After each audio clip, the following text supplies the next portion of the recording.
when we opened Frenchette, it's 5 o'clock, the doors open, we're in the weeds, everybody's a little stressed out, and there's a line of 30 or 40 people out the door, and they were all like restaurant folks. They're all our peers. It was shocking. We had no idea that would happen, that would be a thing. Welcome to the Blackberry Podcast, where we share stories, wisdom, and insight from the amazing people we get to meet and collaborate with here at Blackberry Farm. I'm Sarah Chabot, and I'm so excited to have Cassidee Dabney, executive chef of the barn, back as co-host this week. Hey! And she's brought along two folks that have been cooking in the kitchen with her this weekend. And I want to start out by gushing just a little bit to James Beard award-winning duo restaurateur and chefs, Riad Nasr and Lee Hanson from the awesome Frenchette group. Just want to start off, we like kind of diving into the origin story here. You guys have spent 30 years cooking together. So take us back to that moment in the kitchen where you first met, or where you're like, yeah, that guy, he can chop some vegetables, or like, what was the moment? Was that Danielle? I had worked the year previously in France, and Danielle had come visit that restaurant that I was at. What was that that restaurant? summer? It was Michel Bras. Ooh, not. And he had asked Michel, basically, are any Americans in your kitchen? I don't know. It sort of came out that there was an American in the kitchen. He said, I'd like to meet him after, say hello. So after the dinner, I went and said hello and asked him how things were at Le Cirque. Oh, wow. Because I was on it, Michel Bras restaurant was on the top of a mountain, cut off really from news. And he said, no, I left Le Cirque. I'm opening my own restaurant, next year. So when you get back to the States, look me up. Wow. Yeah. That's a couple of decades ago. Many decades. Well, this was 91. I think it was 91. Mm-hmm. And Lee had, worked with Danielle at Yeah, I first met Danielle. So I had originally, before Danielle was at Le Cirque, I had dropped off some resumes for my internship. I was at the Culinary Institute of America doing my thing there, and you had to do this 6-month apprenticeship somewhere. So I lived in New York, so handed out a bunch of resumes to various places. Le Cirque being one of them. Mm-hmm. Didn't get in, and then Danielle, I guess about a year later, came in as chef. And I think all the old resumes were in the file cabinet still. And he went through them, and he actually called me up at school. He's like, hey, it looks like you're graduating soon. You want to, so, heck yeah.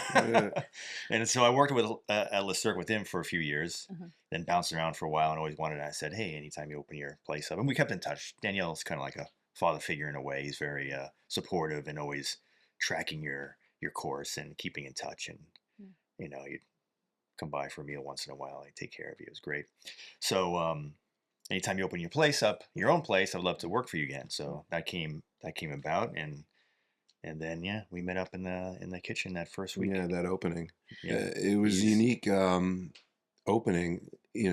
Really small staff. I think we were talking about 6 cooks. No, maybe 3 on the. Six hot cooks perhaps, and then 6 cooks.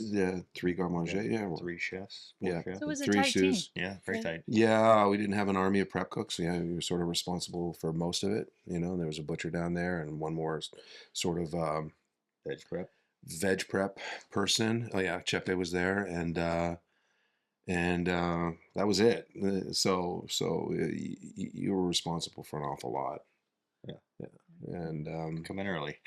Come in early, stay late. But also openings, you forge like a really tight bond with that opening crew. You're going through, basically birth together, and we started hanging out a little bit. We both shared we share a love of hockey. We both root for different teams, and during that opening, my team happened to be in the Stanley Cup final. Playing a team out on the West Coast, the LA Kings. It was the Montreal Canadiens versus the LA Kings. So we'd finish service, and if we hustled, we can get to the bar for the third period. So we kind of bonded over that. And the following year, the Rangers won the cup. So we won the cup one year, he won the cup the other year. It was kind of cool. Yeah. Are there any dishes from that opening that you both maybe think about still? Nightmares about? The Popier de sea bass. Which is the black bass wrapped in potato, which he had at Le Cirque, and then again, it's a signature dish for him. So that carried through both restaurants. And I guess chilled pea soup was one of those things I had to make a lot. And it was you had to use so many peas to get, the proper consistency. And it was just like, it would sell it was on all the menus. You had like 3 different kind of little menus, and it was on all of them basically. Yeah. Chilled, and in the spring, early summer, and go down there and push all that stuff through the chinois was a drag. What dish was big that you had to prep? Did you do the quail and the fig? Was that one of? Yeah, quail fig was another one of the dishes. So it was like a quail. You take a fig, you wrap it in prosciutto, then wrap it in spinach. Then you take a slice of foie gras, sear it. You take a boneless quail, and you kind of layer that in turducken style. And you roast it 7 minutes, slice it. You have a perfectly roséed quail, and the foie is just the right temperature, and the heat impacts the fig in just the right way, so it starts to soften. And that was I think it was off menu, but it was on all tasting menus is when we'd hit that. So you have to prep those, be ready.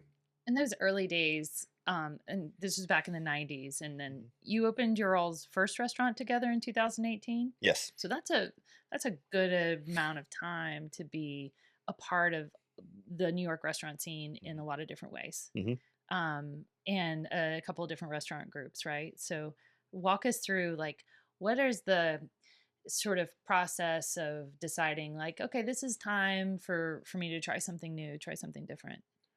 Well, during that time, our hanging out and spending our basically your Friday night would be Saturday night, right? And we'd be off on Sunday, go out, hang out, go to bars, do this, that. We started talking about, possibly doing our own place, and yeah, again, we decided to do that. We said we had this idea. We're gonna open our own restaurant. It's gonna be when like did this. that first start? Like, That was probably two. That was about 2 years into working at Danielle. So wow. We started to get sick of Danielle. Yeah, or we wanted to change, a little something. We also wanted to. I think we were hanging out downtown. We wanted to do a downtown restaurant. We wanted to, something that reflected maybe us a little bit more. And we went out, looked at spaces, drew up a weird little, very primitive business plan. And the thing you need to open a restaurant is, money. Which we had absolutely none of, and access to none of. We didn't have a business partner, so it was like this exercise that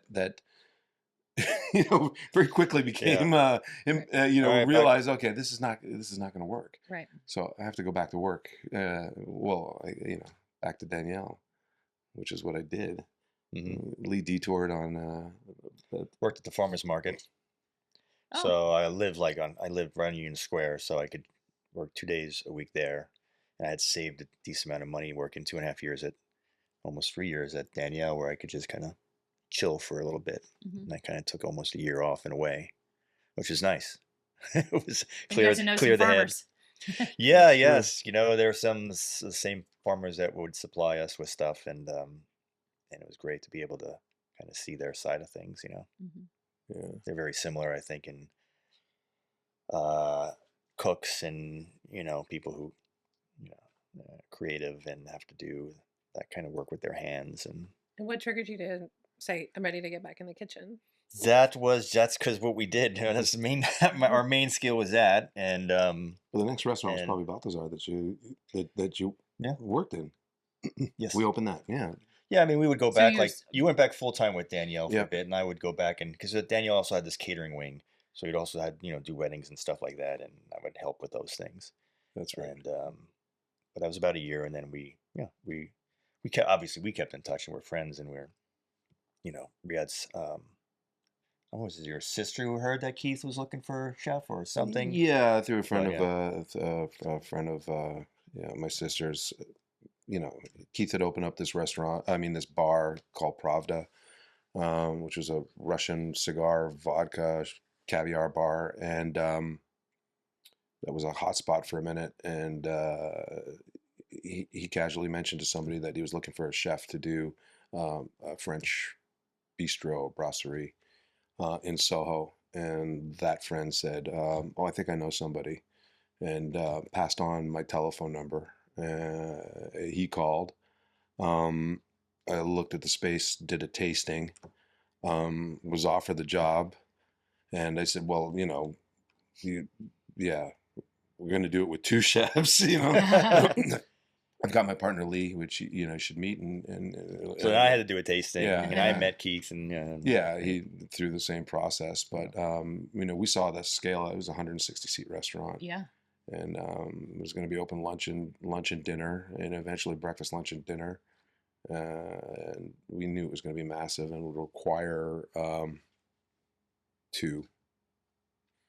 And we also thought together that this would be a good springboard for us to maybe have access to some cash down the road and fulfill our dream. Which we did 16 years after we started that restaurant, basically. But it's like great to like practice opening restaurants with somebody else's money. We did.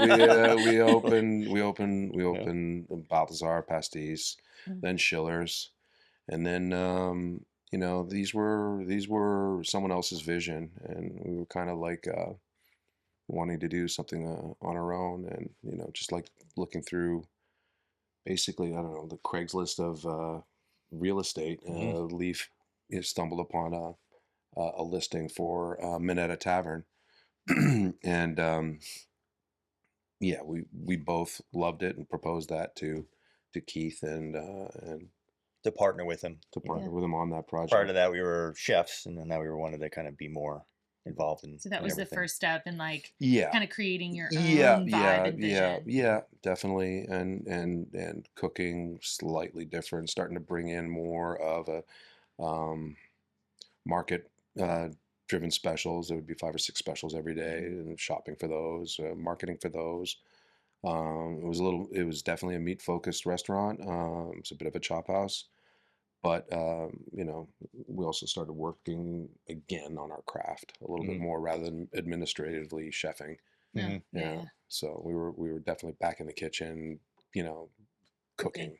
Yeah. And is that something that a lot of young chefs like don't realize is part of the gig, like the administrative part of it? Like, they have no idea. They're not. No, they're not. It's tough. It's the soft skills that we talk about are it's a whole other level of or thing you need to master. Yeah. And scheduling and food cost and all that kind of stuff, and HR and making sure everybody's behaving properly, and there's so many things you don't know when you're just cooking. Right. But you start with the love of the food, and then you quickly realize it's a bigger. Sure. Yeah. And you wish you could just go back to cooking. Yeah. That's a lot. Yeah. Yeah, I mean, a lot of chefs and sous chefs think that way and ignore those aspects, but it's integral to the job. Yeah. What was the Craigslist listing for Frenchette that just drew you in? No, I mean, at that, I guess we had a pretty nice run with Minetta, and I guess we reached a crossroads where it was time to do our own thing completely, and and that's what we did. So we left. Again, kind of similarly to leaving Danielle without much of a plan, other than we're going to open a restaurant. And that's what we did, and spent basically 4 years, kind of looking at spaces, slowly gathering a bit of momentum. We had a bunch of false starts. We got involved with a hotel project that fell apart. But after the hotel project, we did find we found a group of people to support us monetarily and invest in us. And that's when the first place we looked at was this old kind of dive bar called Milady's. It's in Soho. It's kind of right in the middle of Soho Prime, and it was small, and I thought it would be kind of fun to do that as our first place, and it was had a lot of vibe to it. And then we just kind of lost it through the whole real estate broker. They had different ideas of who they wanted to be there, so we just didn't work out. And then the next place we saw, I guess it was actually an old girlfriend of one of our cooks who was in real estate, right? We got Texted me like, "Hey, I have this space," and we knew the space. It was Circle Rouge was a bistro that had been around for like 15 years down in Tribeca, and kind of like right on the end of this block. It was little cul-de-sac right next to the Ghostbusters firehouse is over there. So it's really a cool little spot. And yeah, We were ready. So it was it ticked the boxes. We went down there, um, talked to the landlord, pretty much hammered out the deal then and there, and then began working on building the restaurant, which, yeah, also probably took another 2 years. what we did wrong was, so we had our business plan for Milady's, which is much smaller. We're like, oh, that's going to cost 2.3 million. So we had the people say, okay, cool, you got it. And then we went to them. We said, oh, we didn't get that, but we have this other place, much bigger. Yeah, we'll use the same amount of money. We'll figure it out. But that was of our course, it raise. was needed twice the money. Right, It was right. more like 5 million. We kept running out of money and having to go back and ask for more and Yeah. get a loan. It was we were on a lot of last pennies by the time it opened. Yeah. And Was there ever a time in that 3-year, 5-year period where you were like, this isn't going to happen? during opening, Yeah. Or yeah, Or the Mm. building A of. building up yeah. I to. think a few of the Yeah. missteps. I Yeah. think they're a few it of was these- scary, but we knew it was few of the gonna happen. missteps. Yeah. Even our separation from McNally was trying, and then our separation from the hotel was really trying. And you want to get to work and work every single day, and there's nothing to work for. You know what I Yeah. mean? And that was extremely frustrating and trying, and took a pretty good mental toll. Yeah. It took a financial toll as well. We were, as Lee says, we were at our last penny, well beyond our last pennies. And in full candidness, I mean, we probably still feel it. Yeah. So, but the harder you have to work for something, sometimes I think the better the result. So when we finally got there, we were ready and ready to, sort of lay it out and Launch. launch. Yeah. Yeah. And we assembled a really incredible team. We, relied back on some of our friendships, some other, former colleagues, and came together almost like an all-star group of people. So then they all believed in it and were, instrumental to, the opening success and the reception that it received. So we did a neo bistro, and natural wine focused wine list by Jorge Riera, and we were going to do a simple, approachable, friendly service style and all those things. We're going to have naked tables, just cutlery, silverware, and stuff. It just, I think, in some ways, the right place at the right time. And the team, like you were saying, was so kind of organically came together. Like we had, our chef de cuisine, Jeff, who we also cooked with this weekend, he was a cook at Minetta, so he came back as our exec chef. Our GM was a food runner at Schiller's, and he went out and got experience over those years. Came back as our GM. Our good friend Josh was our kind of business partner. He came on board as well, and we're still partners together with all the other restaurants. So it was kind of fun to see Arnaud. We worked with him at Balzar. Jorge worked at Balzar with him, and he just kind of came in like It's like there's this beautiful flock, and we just all kind of this great sense of hit it off. familiarity, Yeah, but exactly, then yes. also that they've gone out and got Right. other experience, and you sort of know what's going to happen when the pressure starts cooking, and you knew you could trust them to do whatever they were doing because we had to focus so much on the food and making sure that was great, and the front of the house was taken care of, and the business side was taken care of. So we all wanted to open the same restaurant. Yeah. That was the other thing. So you had this group of people, all same goal. If we all each individually wrote down what the mission statement was or whatever that, I think it would have all been very similar. And French food also, was kind of like, wasn't out, but it wasn't as popular. It wasn't as talked about back then. People were kind of gravitating more towards, there's more Italian restaurants opening and, Asian restaurants and all, which is all great. And the diversity of food in New York is fantastic. And it was great to see that. But I think people were kind of like, French is done, or let's just not talk about that for a bit. So it was wasn't risk taking to do it, but we felt like That was Well, our it wasn't, thing. yeah, it wasn't a but trend. Yeah, yeah, wasn't a it was trend. again the But place we wanted to build, reprint the menus every day, change it in large part almost every day. Mhm. Uh, Big menu, small kitchen, mhm. pretty intense. It was super fun. Did you make a lot of trips to France and R&D? We did Yeah, one trip, we had that sort of one trip, which was just like last minute. we had our we kind of knew what we wanted to do. Let's just like coalesce there, eat at a few places that were that important to us. I think. Actually, I think our bigger, more influence was back during, which kind of more influenced Minetta was for my 40th birthday. Riad and I and our wives went to Paris for like 5 days, and Mm. some of those restaurants that we saw and ate there and loved, that carried through our influence into Frenchette as well. Definitely, and also made us want to get really back in the kitchen, like dirty, Hmm So we just wanted to cook again. Yeah, If you went back and looked at cook more. that business plan from the 1990s that you first, Yeah. wrote up, how different does the restaurant look from that? I think we built that restaurant That's awesome. in a way. We wanted to, we don't like using the word chef driven, but we're we're two cooks, we're two chefs, and we wanted to cook a certain style. But it wasn't also about the chefs. Some Yeah, go to restaurants yeah. where, maybe the tasting menu type places are places where the chef is, the celebrity chef, and No. and oh no, we're not changing that, and we're not doing this, and we kind of feel better doing this more casual approach to dining, and we kind of split that little section there between casual, go there 2-3 times a week, and also a place that you can go there to celebrate special occasion or something. So Well, that's exactly what I mean. The times I've been there have been for celebration and for just eating with friends. right. And Perfect. it's like it's one of my favorite menus. So I appreciate y'all creating that.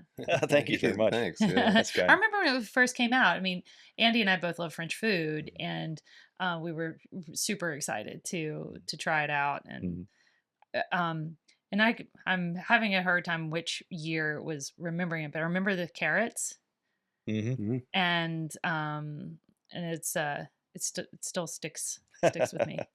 It's Yeah, fun. it's still on the menu. Yeah, It's one of those things you can't take off once it's on. like once people love it, Yeah. yeah.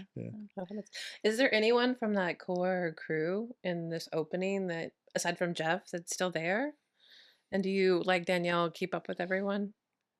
Yeah, we try Yeah. to. That, and Danielle's generosity was also very influential to us. So it is important to support whoever's worked with you, Mhm. and support the industry just in general. So that his the way he comports himself is is a strong influence. Who's with us? I mean, Jorge is still with us a lot. Everybody maybe. And some people come and go. They'll and they should. You should go out and learn other things at other places, and sometimes they circle back if there's a new restaurant reopen, and almost we kind of recycle some folks here and there, but it's good. And they bring in things they learn to us. Part of the trying to kind of be always interesting as a restaurant is you have to learn from other people. You have to take ideas and keep fresh in what you're Yeah. doing. You want to Right. not to be trendy, so to speak, but just to kind of Yeah, the learning shouldn't stop. Yeah. Right. And the willingness to learn, Yeah. and openness to that should never stop. So sort of the progression of restaurants also allowed that core to grow as well. So into more important roles Mhm. in subsequent openings.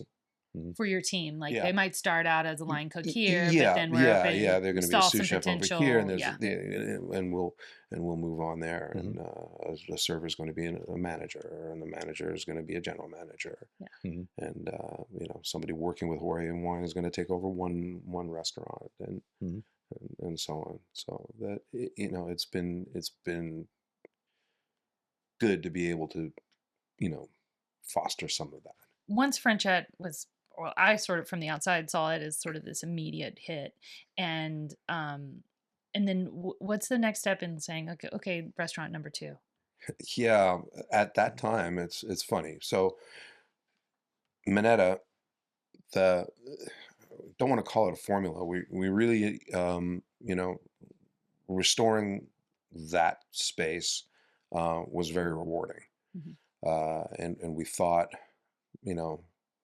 of potential other places we could do that with that these sort of these magic spaces that that may have fallen on some harder times, or maybe they're just ready to change hands and there's not somebody to take over or keep it going. And one restaurant that had touched us was Veaudór, and this is right around the Minetta time, so well before Frenchette.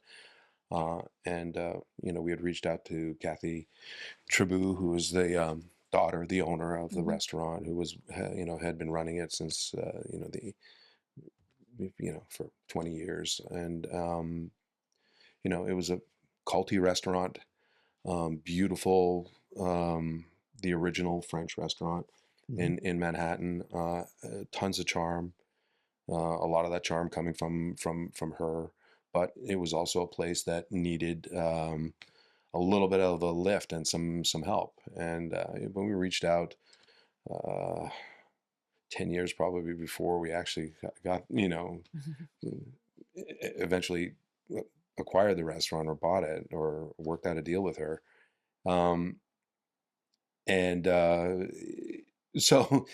So we'd stayed in touch, and we just opened Frenchette, so I suppose we sort of blipped on the radar.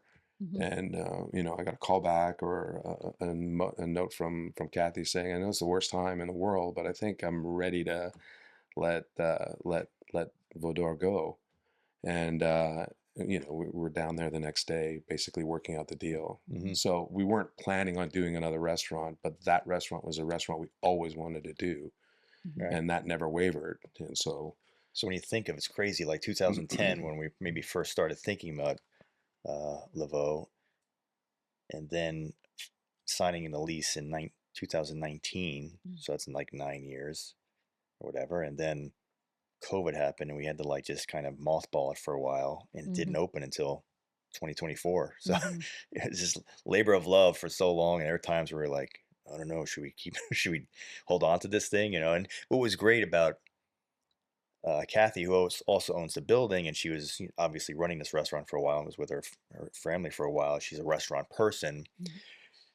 Like she would say, okay, this give me $1,000 or $2,000 a month's rent. So she helped us get through that kind of COVID downturn to kind of hold on to it until we were ready. And that was a huge help. She didn't stop believing that we would do it. She said, you should just walk away. This is crazy. It's funny, and we're like, no, we're gonna do it. And she helped us get there for sure.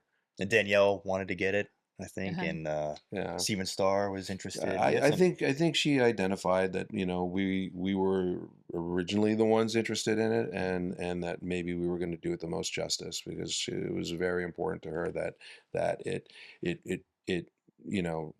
felt like it did in its heyday. And we were very respectful of that. And Riad's really good. He kept keeping in touch, checking in. Friendship. There's a human relationship there, so you have to. It's not about getting things; it's about relationships and so on. And I think we were rewarded for our loyalty to it. Right. Today, there's such this fast expectation of a really fast turn of an immediate gratification. But your whole story is talking about having a dream or multiple dreams and ideas and really seeing them through with a lot of persistence. What is the thing that you hold on to that kind of helps you go we're going to make it. We just got to keep going.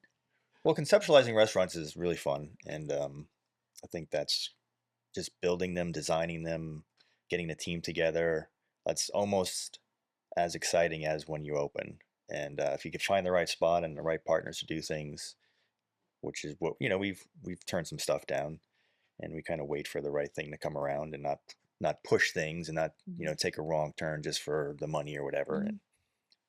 And, we looked in Vegas and Miami and places like that, and it's just not us, and, Yeah. Yeah. But keeping a few breadcrumbs or crumbs along the way. Like if you're finding excitement between the staffing and the space and coming yeah, up with the sometimes the space concepts. comes to you and you're like, we got to do it. Like the Cherry Lane, for instance, is something like there was never a restaurant there before.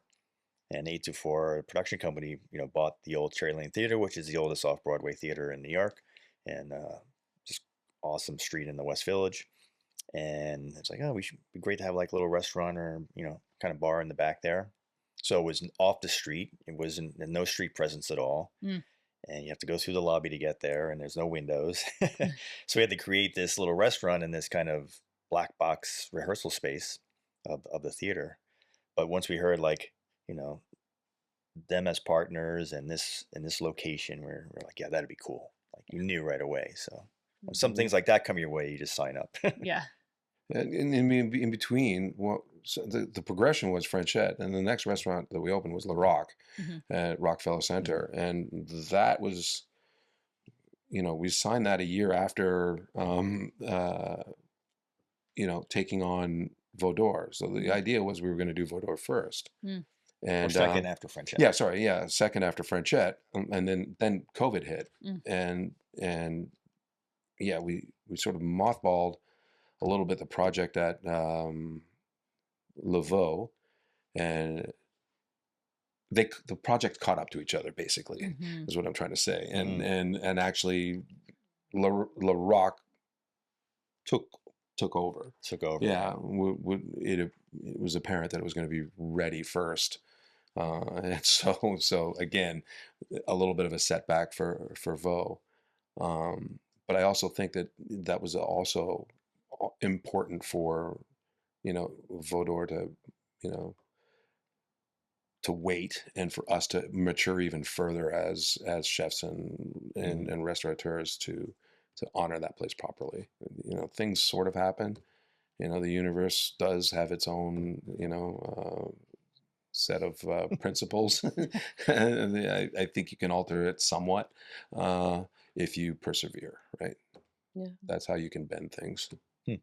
That just the story of patience and perseverance and understanding timing. I bet you guys are both pretty good at fishing. It sounds like, it's one of He's a those fisherman. things that you have to. Yeah. Well, he likes to wait for a wave, and I like to Yeah. Wait for fish. I like to cast into oblivion, hoping one of them will return some sort of connection.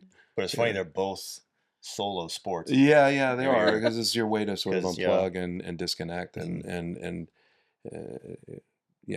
not be responsible for Anybody else anything but other than yourself. the moment and yourself. Yeah.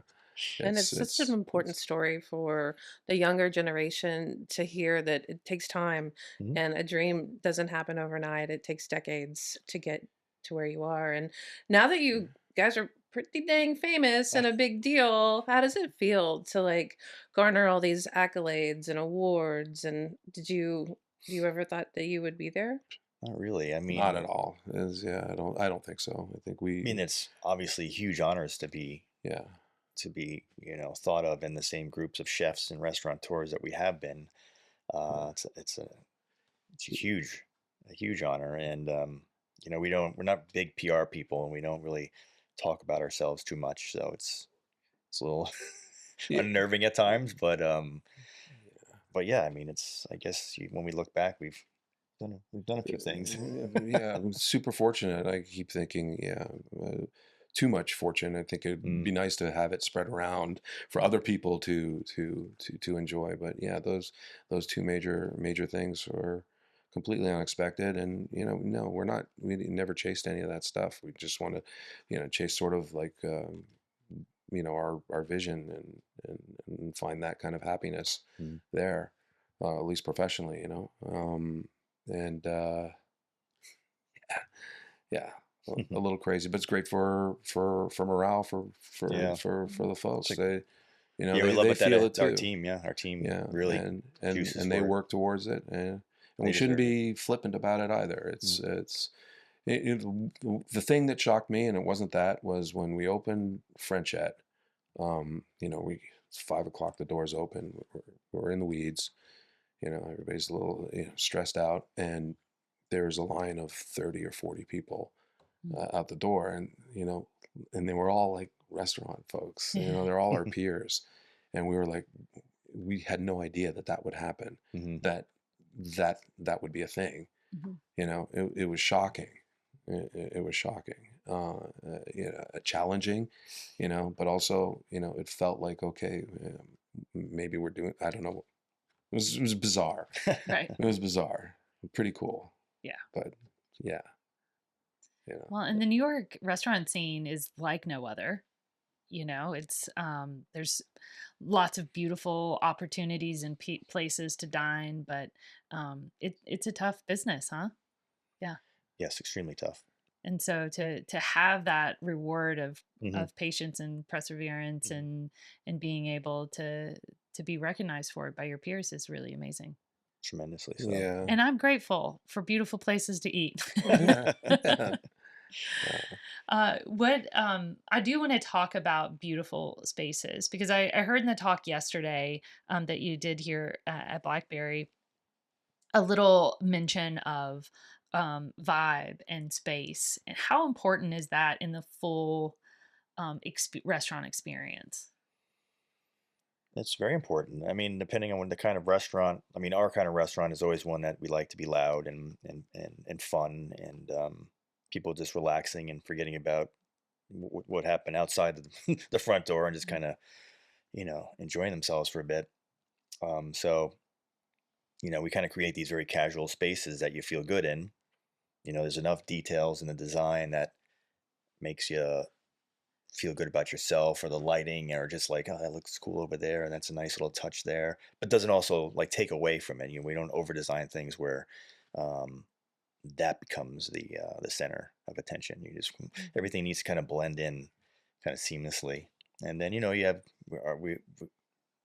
good service is obviously a huge aspect of our restaurants, and we have great teams who run the front of the houses and welcome people in appropriately and warmly. And we leave a certain amount of tables for walk-ins, especially at like a Frenchette, which is such a neighborhood place. So you want your neighbors to know that they can walk by, and a good chance they'll get a seat. So we leave about 30% of our seats open for that, and they usually get filled, which is great, by those people. You really need a neighborhood support there for that. And then in the details in the different, the beverage programs, the wine programs, and then obviously the food. So if you're firing all those cylinders and you set the set right, and then you hope you get those people that are coming in and just enjoying themselves, and they create the vibe. It's like an energy from the crowd, just like a concert. Yeah. Right. Yeah. Well, I think they're all beautiful spaces that I've gotten to experience. And I've always wondered how much you all were involved in that. Was Yeah, a huge part of it. And we work with talented people, but we were in, it wasn't just yesing and knowing. It's bringing ideas and trying to and the people we work with were, they're trying to build our idea. So that collaboration, it's true collaboration, versus just seeing something that looks nice and putting it in. A lot of it, some of the magic is, or not magic, when you don't have a lot of money, and we've opened expensive restaurants where we've spent a lot of money. So I don't want to be flippant and say not a lot of money, because a lot of money was spent. However, you really have to work to find that money, and we don't have a whale. We're not VC funded or any of those things. So we have to work really hard for it. And that, again, is, I think, a little unspoken special sauce, whatever. That no doubt. That is a thing, because you could buy anything, right? You can, a restaurant, and you can just, there it is. You've got it all. But that's not curated. That's not thought out. It's purchase. It's kind of fake and soulless, and we kind of want to stay that way. And our friends who we partnered with to design the place are they weren't necessarily designers, but they own their own restaurants, so they knew how to build a restaurant Mm-hmm. and design it in a way that was I guess organic, so to speak, and look good but not too good, Also be and functional. functional, exactly. Like, where is the serviceware going? Yes, and what do the wait stations are Yeah. sometimes something we always kind of focus on those as cool places to kind of have to show some detail.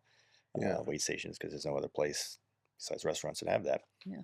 And just mirrors and fans and lights and all those kinds of things, and we never got together with real designy companies to do that. So Yeah. it was a good relationship, creative relationship. When you're working in the kitchen, it's team effort, right? Mm-hmm. To get the experience out. Is Sure. that the same? Do you feel like those team values showed up when you're talking to your partners in design or what have you? Or like-minded people that are like, Yeah. we're in the weeds, or we're in service here. Let's heads down and figure out how to do this. Yep. Very much.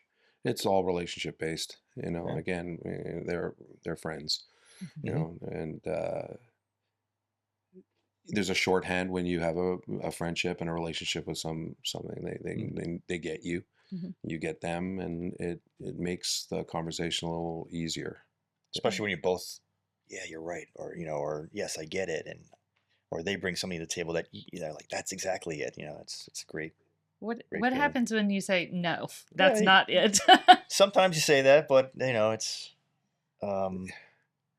I think that you have to throw ideas out a lot, and they're not all always going to be accepted, and everyone kind of knows that, Yeah. and there's no like hard feelings, and sometimes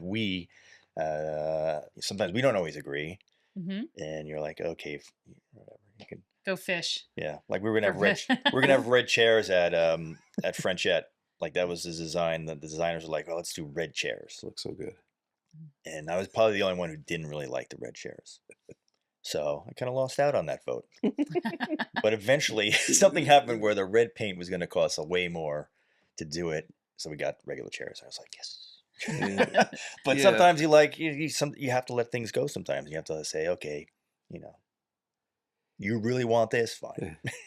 It's been that important to you. Or it's not so much no, but you're kind of working towards something. So whatever's there is a placeholder for what will be, Mm. the final product. So recognizing that there's going to be this evolution, it's okay not to like beef over it, because we're not there yet. More of us need to do that in more parts of life. Yeah, it would make relationships a whole lot healthier. Yeah. I think for sure. Yeah. Politics. Yeah. Yeah, all the things. Yeah, I mean, it stems from our friendship probably, Right. and just the way we work together. So it continues. Right. So what's next? Any big plans or stepping I back, mean, fishing more? I wish, Yeah. yeah, I wish. That'd be good. No, we have a pretty full, dance card right now. We're talking about something. Mhm. That's a little bit in the future, but I think the rest of this year is about health. Getting those restaurants healthy, and we opened a few in succession, and so it's always the new child that gets fed the most. Mhm. We have to go revisit Frenchette and reinvest ourselves there again or more, and subsequently. So it's like just take the rest of this year and get them healthy, staffed. Let's get re-inspired where we need to be re-inspired. Let's push, harder at other places where we need to push harder and stuff. It's never ending in that sense. They need things, so we have to give as much as we can to them. Where do you go to get that inspiration? I stay in my old books. I stay in my my experiences. That's kind of, yeah. I mean, there are places I want to eat, and but R&D for me is like, if we're going to a restaurant, it's not for R&D. I want to go and enjoy the restaurant, Yeah. So I'm not concerned about replicating a meal or a dish that I've had somewhere. They certainly will inspire you, but it's the restaurant for me that, I love being in restaurants, and I love engaging in them, and that to me is, We kind what of R&D is for you're me. kind of R&Ding in a way, subconsciously, all the time. Mhm. So you might not. I don't think we ever like set up a plan and then go do it, Mhm. or we're gonna open a restaurant. Let's go here and there. So that's not. It doesn't kind of always work that way. It's how you're dining throughout the year, where Yeah. you're reading, where you see on maybe you see something on Instagram or something, or little bits and bobs from everywhere. You're kind of always like taking in stimuli in your business to say, oh, that's kind of cool. Maybe we'll do that sometime. Yeah. And you squirrel it away and Squirrel it away. Right. write it down, and then eventually they come back up when you're Yeah. ready to do it. I write a lot. I take a lot of notes and scribble and stuff, but I have the worst handwriting that I can't even read. I can read it after it's written that moment, and if I revisit it a few weeks You're later, like- I'm like, what is this word? It's just, what is this? Just like, it's just chicken scratch. I'm like, oh my God, it's so terrible. Mm. But yeah, that kind of helps you log stuff a little bit. Yeah. It's fun finding all that stuff, because it's also not, it's chaotic. It's not any in one place. So you find little bits every now and then. You go, oh my God, here we go. Sounds like my office. Yeah, I don't really. Yeah, I mean, we have an office, but I don't really engage. Sit at the office too much. We sit around a table and talk. Yeah. And have meetings around tables. That's it. It's not so formal in that sense. Yeah. I have piles of books on all my little seating spaces in my house, Mhm. with just like little pieces of paper in them. Yeah, With my unlegible notes, they're yes, I can't read them. Chefs are not good handwriting. I guess Yeah. mine is awful or too. organizing, or office work. Really, Yeah. I don't know. How about you? How do you stay fresh? I mean, you have to produce 3 menus a week, basically. we just dart out a Mhm. lot on a golf cart Yeah, and just drive around. Yeah. And then get out and Mhm. do stuff. yeah, You got to do some stuff with us yesterday. yeah. Yeah. It was so much It was fun. impressive. Yeah, That whole yeah. your whole setup is, and the amount of different things that you have to field as far as parties and Oh. holidays and this, that, and that, and who's coming in and who's staying, and the different locations where you do all the food and beverages. It's got to be challenging for sure. Yeah, But like you, I don't go to R&D to take things Mhm. yeah, or to replicate things. yeah. You go to, your inspiration's coming from, someone else's energy. That's what it is. Mhm. It's a feeling. Yep. And I don't get out of the holler much. I haven't been to any of your places, and I feel like we might need to go to New York. Sounds like it. I'm Yeah. going on Monday. Come. Are you? I'm busy. You're That's awesome. must be season 2, right? That you're getting into. Oh man, I Yeah. can't But you imagine. guys are always busy here too. It's like I was Yeah. questioning, like, okay, when's it slow? And I guess maybe first quarter you said I think was a little slower, but there's still the holidays were a big thing, and then Thanksgiving was this 5-day extravaganza. Like it's nonstop. So it's so challenging to get away. Well, at least we stopped killing our own turkeys. That yeah, that added a level. Of, yeah, But Yeah, but it's also like we're really fortunate that the world sort of comes here too. It's like you guys are here, so it's really fun to be able to Mhm. have those experiences and those people. I mean, it's one of Oh, the it's reasons. great. Club dinners are great. We do them. We host them in the city too, and it's so much fun to bring other chefs in and it's chaos. yeah. Yeah, It's chaos, but it's also great. You handle it. I don't know how you handle it, honestly. So patiently and so supportively. Same way I handle you. Yeah. Well, yeah. Thank you. Yeah. It's chaos. So do you handle the collab dinners and No. We both. you both do it? Okay. Yeah. We like to bite off more than we can chew. And Jeff, of course. Jeff is integral in all Yeah, those. yeah. He's huge. And that's it. But Well, sometimes it's fun for the staff too, right? It's like For a little sure. They kind love of it. shakes you it up. see Yeah. you see it. You see Yeah. it. Our yeah. regulars. Yeah, they all get regulars to- love it. And it's fun. You're working with people you admire. Yeah. And And there's another part you get a little inspiration from. You might grab away someone's cooking a chicken a certain way that you haven't before. Or duck for 4 days. For 4 days. 3. Have you guys No, been 4. cooking duck for 4 days? No, but 3. it's It's a a 4-day process to get it Yeah. to where it right before you. Yeah. I mean, that's special. It's That is some funny, thoughtful cooking. Yeah.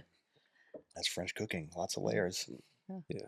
Well, thank you all so much for sitting down and telling us your story Sure. and sharing a bit. I've sort of been asking all of the hospitality or restaurant people Mhm. because I do think there's young people out there that want to aspire to have careers like your all's. And Mhm. what is your like one little nugget that you would give somebody that's starting out? Mhm.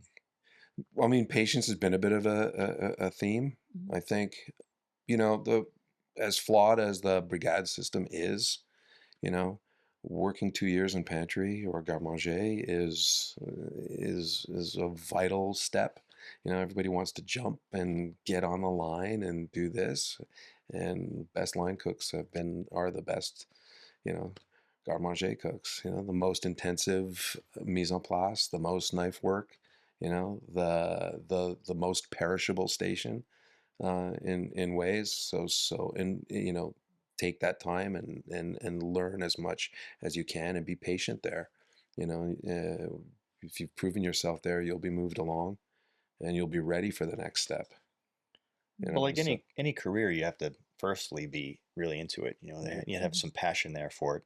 And in restaurants, I think there is a connection to the chaos. Like there's something about the chaos of a kitchen that you kind of have to enjoy or be fine with, because I mean that's what brought me in originally. I had worked in not great restaurants as a teenager, but there are restaurants, and you just that energy of the kitchen is what pulls you in at Right. first, and then eventually you learn the different techniques in cooking and how you can progress Yeah. and get really do interesting things. But it's that energy that brings you in right away, and you have to navigate that and to be, because you can be a really good cook, but if you can't cook on the line, or you can't deal with the chaos of service or working with people you might not like to work with necessarily, but you have to figure all that out, and if you can navigate that, then I think that's a huge aspect of plowing through. Those are both really good Yeah. points there.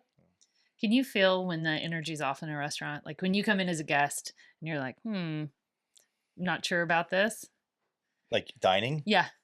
Sure, I guess sometimes you can Yeah. sense I just that. didn't know if it creeps out, I've from the kitchen. left or- places. Yeah. I've taken a menu and sat down and my wife and I have looked at each other and said, "Man, maybe we should leave." Yeah. And it's not. It's just Could be that night. It could be that late. It also could be we're trying to force something. Mhm. Maybe it's that more than anything. Mhm. And it's like, all right. Empty dining room, they seat you in the worst spot. You're like, okay. What's going on Little here? things like that. Red flag. Yeah, it's a red flag, but someone has to sit there. But maybe that's the last person to sit there. I don't know. But if you say, "Hey, can we move over there?" Right. and you're met with Another thing these days is like the maitre d', right? So everyone has gotten used to this screen that they look at to Mhm. see people, and they are just relying on that screen to almost tell them exactly what to do. And a maitre d' is one of those lost arts where that person can make or break or increase your profit by 5% if they know how to seat the room and know how to make deals with people and take your number and come back here, or I'll see if I could squeeze you in, but can I get the table back by 7:30? Mhm. There's all these little things, and I think there's a laziness that's happened with the screen. Mhm. And sometimes you'll go there and be like, "I'm sorry, it's gonna be 3 hours," and you're just like, "Really? I mean, 3 hours? Come on." What can you really make happen here? Right. Yeah. yeah, Exactly. the lost art of the deal, or also just creating a relationship with a maitre d', and that transaction is part of a restaurant experience. Mhm. If you're perhaps a walk-in, but also having a maitre d' sort of know the room and help create that energy is super it's a huge important. job, And very important it's job. it's fallen off with It's the first impression. It's the Yeah. first welcome. Yeah, exactly. Yeah. yeah Mhm. Absolutely. Well, Thank you all for coming. I want to make sure everybody knows where to find you all. yeah. Each restaurant has their own Instagram website. Mhm. Is there a place that like they can land and see all the See things? all of them. I think there are links to all of them. Okay. Uh, We'll put them in the show I- notes. yeah, thanks. You know, Yeah, there's all links for all of them in each you website. know, they're each their own thing, but there's a DNA throughout them all. Mhm. That if you see them, French fries. you'll probably recognize. Yeah, Oh, fries. thank God. Yum. You don't know about my love of French fries. Yeah. Well, thanks Yeah. again for coming, Well- and we hope to have you back. Well, Oh, hey, can't thanks wait. for hosting It's us great. all this entire Oh, so much fun. few days. Yeah. And Yeah, go to Getting the us spa. Get out of here. yeah. See you in New York. Hopefully. yeah, Yeah. exactly. Thanks so much. Thank you. Thank you.